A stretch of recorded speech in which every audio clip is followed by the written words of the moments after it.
I'm often asked to be an artist in residence somewhere, and I'm kind of critical of this situation, because I think a lot of museums use the artist in residence program to make a cheap exhibition. They say, well, we'll fly the artists there and we'll get them to, you know, scribble all over the wall or something, and then all we have to do is paint it out. They don't have to shift the big crate there and then shift the crate away.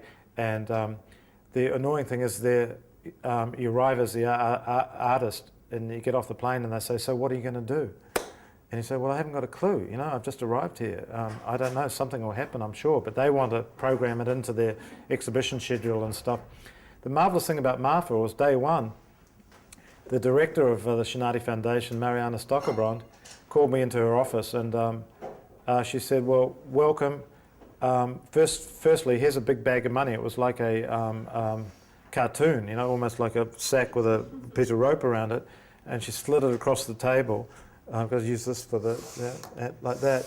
She said, there's a big bag of money, and she said, I don't tell anyone about the big bag of money because I don't want people to come just for the big bag of money. And she said, secondly, our favourite artist was a woman from Iceland who came with her child and sat under a tree and read poetry for 6 months. She was great, and you don't have to do anything if you don't want to. And that was after that was the most creative time of my life. You know, I was there with my family. My son was 4 and going through his cowboy period. It was perfect. You know, I had money and time, you know.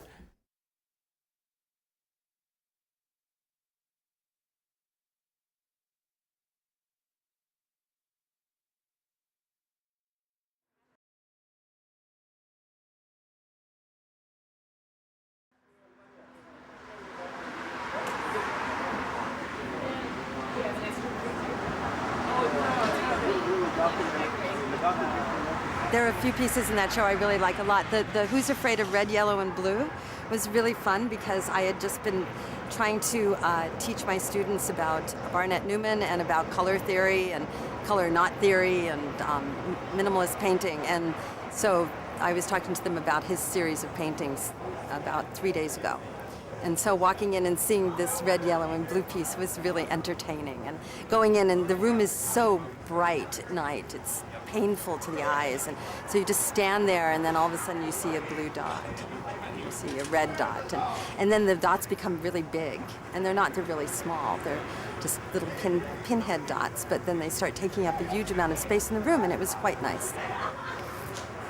Yeah, you know, the dots aren't really noticeable at first, and then you know, I started noticing them, and then I saw the red dot, and normally when paintings are sold, they put a red dot next to it, and it's like the painting's already sold. It's like it's a sold painting already. Trying to sell a painting that's already sold is kind of a conundrum, I guess, and that's what I find interesting about it, and I like the minimalistic qualities of it as well. Are you a painter? Yeah. Are you afraid of red, yellow, and blue? Red and yellow and blue?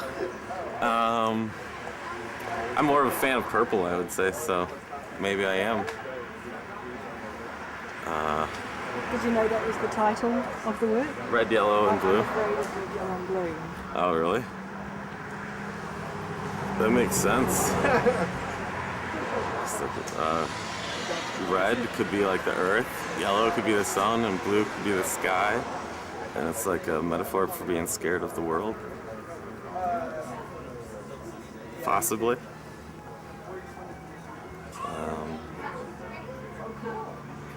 Yeah, I guess that's where I'm at with it right now. I mean, my opinions might change in the future, and they might stay the same, or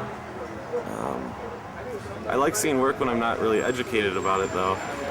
And just, you know, giving it my own impression, and you know, like put myself in the artist's shoes, like if I made the work, and yeah, I guess that's my feelings about it, and I feel good. Julian's famous in New Zealand for being an artist that refuses to draw. We met one of his teachers from art school who said that he refused to draw, even though she'd seen some of his drawings and they were absolutely stunning. And she remembers doing a life drawing class with him where he just sat in front of a blank page for 2 hours.